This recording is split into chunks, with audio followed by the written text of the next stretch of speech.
Hi hello ನಮಸ್ತೆ.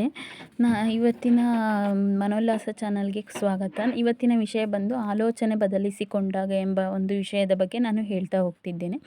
ಒಂದು ಊರಿನಲ್ಲಿ ಪತಿ ಪತ್ನಿ ಹಾಗೂ ಇಬ್ಬರು ಮಕ್ಕಳು ಬಡ ಕುಟುಂಬವೊಂದರಲ್ಲಿ ವಾಸವಾಗಿದ್ದರು. ಆ ಮನೆಯ ಯಜಮಾನ ಕುಡಿತವನ್ನು ಚಟವನ್ನಾಗಿಸಿಕೊಂಡಿದ್ದನು. ಪ್ರತಿನಿತ್ಯ ಕುಡಿದು ಬಂದು ಹೆಂಡತಿ ಮಕ್ಕಳನ್ನು ಹಿಂಸಿಸುತ್ತಿದ್ದ, ನಿಂದಿಸಿ ಹೊಡೆಯುತ್ತಿದ್ದ. ನಿಂದನೆಗಳಿಂದ ಹಿಂಸೆಗಳನ್ನೇ ಅನುಭವಿಸುತ್ತಾ ಮಕ್ಕಳಿರುವರು ಬೇರೆ ಬೇರೆ ರೀತಿಯಲ್ಲೇ ಬೆಳೆದರು. ಕಿರಿಯ ಮಗ ಕಷ್ಟಪಟ್ಟು ಓದಿದ. ಆದರೆ ಹಿರಿಯ ಮಗ ವಿದ್ಯಾಭ್ಯಾಸವನ್ನು ಅರ್ಧಕ್ಕೆ ನಿಲ್ಲಿಸಿ ಅಪ್ಪನಂತೆ ಕುಡಿತದ ಜೀವನವನ್ನೇ ಸಾಗಿಸುತ್ತಿದ್ದ. ಹಿರಿಯ ಮಗ ಬೆಳೆದು ವಿದ್ಯಾವಂತನಾಗಿ ಯಶಸ್ವಿ ಉದ್ಯಮಿಯಾಗಿ ಹೊರಹೊಮ್ಮಿದ. ಕಿರಿಯ ಮಗ ಒಂದು ಬಿಡುಗಾಸಿಗೂ ಅನ್ಯರನ್ನು ಬೇಡಲಾರಂಭಿಸಿದ. ತಂದೆಯಂತೆಯೇ ಮಹಾಕುಡುಕನಾಗಿ ಬೆಳೆದ. ಒಂದೇ ತಾಯಿಗೆ ಜನಿಸಿದ ಇಬ್ಬರು ಮಕ್ಕಳ ವ್ಯಕ್ತಿತ್ವ ಹಾಗೂ ಮನೆ ಒಂದೇ ವಾತಾವರಣದ ಆಗಿದ್ದರೂ ಊರಿನ ಎಲ್ಲರಲ್ಲೂ ಆಶ್ಚರ್ಯ ಬಂದಿತು. ಬೆಳವಣಿಗೆಯಲ್ಲಿನ ವ್ಯತ್ಯಾಸ ಕಂಡು ಹಿರಿಯ ಮಗನನ್ನು ಊರಿನ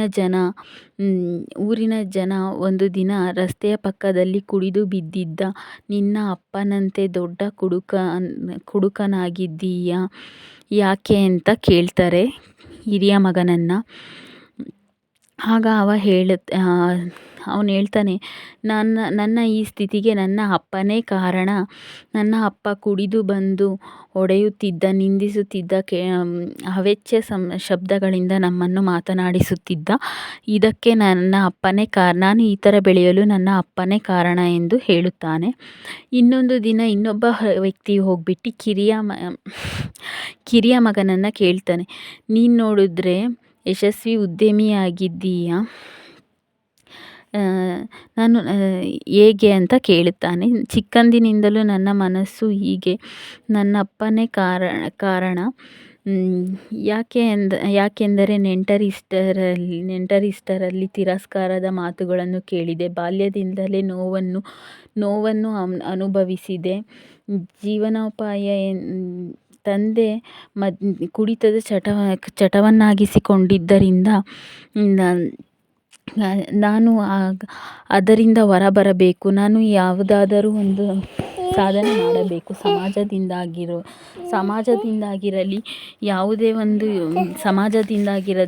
ಸಮಾಜದಿಂದ ಆಮೇಲೆ ನೆಂಟರಿಷ್ಟರಿಂದ ನಮ್ಮ ಮನೆಯಲ್ಲಿ ಯಾವುದೇ ಮರ್ಯಾದೆ ಕೊಡ್ತಾ ಇರಲಿಲ್ಲ. ಅದಕ್ಕೆಲ್ಲ ಮೇಯ್ನು ನಮ್ಮ ಅಪ್ಪನೇ ಕಾರಣ ಆಗಿದ್ದರು. ಯಾಕಂದರೆ ಅವ್ರು ಕುಡ್ದು ಬಂದು ನಮ್ಮ ಮನೆತನ ಹಾಳು ಮಾಡಿದ್ದರು.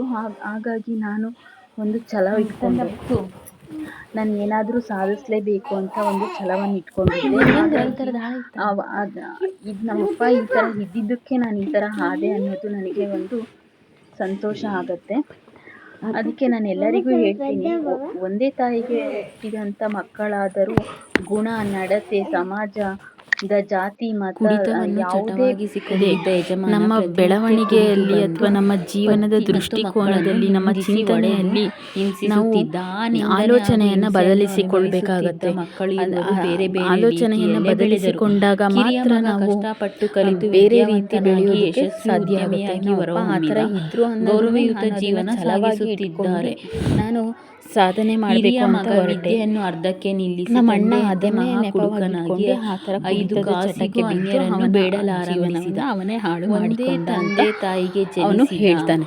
ನಾವು ಎಲ್ಲರೂ ಹೇಳೋದೇನಂದ್ರೆ, ನಾನು ಎಲ್ಲರಿಗೂ ಹೇಳೋದೇನೆ, ಇಬ್ಬರು ಮಕ್ಕಳ ವಿಷಯತೆ, ಸಮಾಜದ ವಾತಾವರಣ ಆಗಿರ್ಬೋದು, ನಾವು ಬರ್ತಕ್ಕಂಥ ದೃಷ್ಟಿಕೋನ, ಮಕ್ಕಳ ವ್ಯಕ್ತಿತ್ವ ಹಾಗೂ ನಮ್ಮ ಚಿಂತನೆಗಳನ್ನು ಬೇರೆ ರೂಪದಲ್ಲಿ ರೂಪಿಸಿಕೊಳ್ಳ